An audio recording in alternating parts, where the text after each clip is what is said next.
Hey guys, what's up? Just out here in my backyard on the swing, and figured I would take some time to go over this review sheet with you. Now, hopefully you remember all this stuff, maybe from 5th grade, 3rd grade. If you don't, that's all right, but that's why I gave it to you. It's not for a grade, but the goal here is just, again, to kind of see what you remember and hopefully refresh your mind a little bit. Anyway, so let's go over this.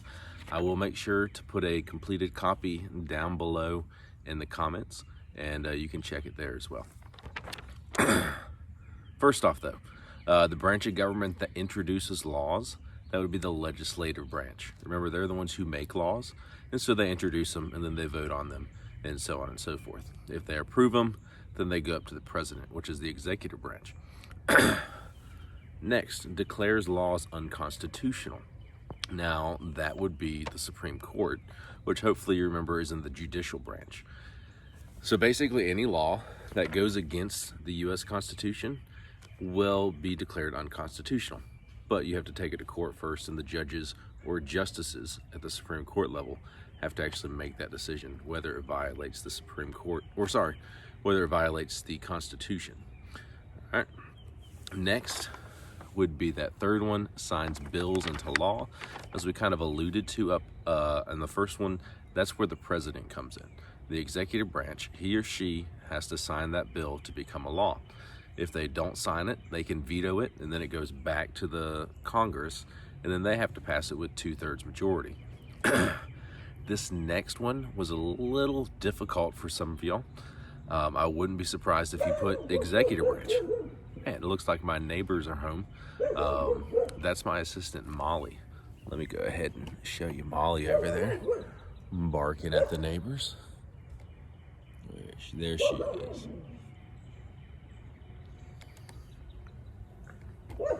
Dogs, right? What are you gonna do?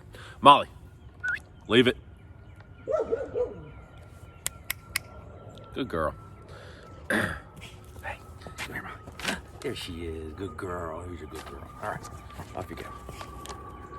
Unexpected, right? Anyway, going back to it, coins money, that's actually going to be the legislative branch. And they're the ones who, in the first article of the Constitution, are given that power to coin money. And then the president and the Treasury Department, they would go ahead and make the money. Next would be nominate Supreme Court justices, and that's going to be the president, the executive branch. That's his power. He or she will nominate them, and then the Senate has to approve that nomination. So again, checks and balances there to make sure one group or one branch doesn't abuse their power. Next would be declares war. That's going to be Congress. Even though the president is the commander-in-chief, he's in charge of the military, for us to actually as a country declare war, that would be the Congress has to do it. The House and the Senate have to approve articles of war against another country. Next would be vetoes bills. We've talked about that one. That's the president and the executive branch.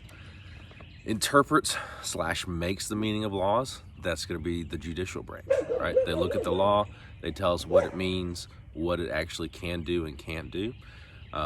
Then you have serves as the commander-in-chief of the Army and Navy. We talked about that one again just a few seconds ago.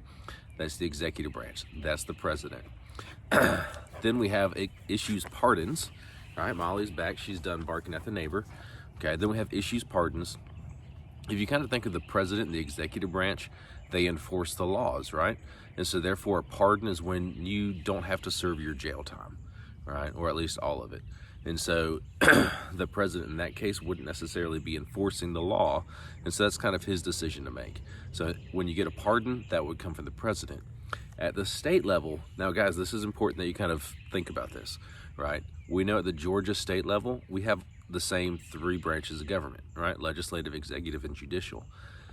They pretty much have the exact same powers at the state level, right? So the president, this is kind of getting off in the weeds, but that happens.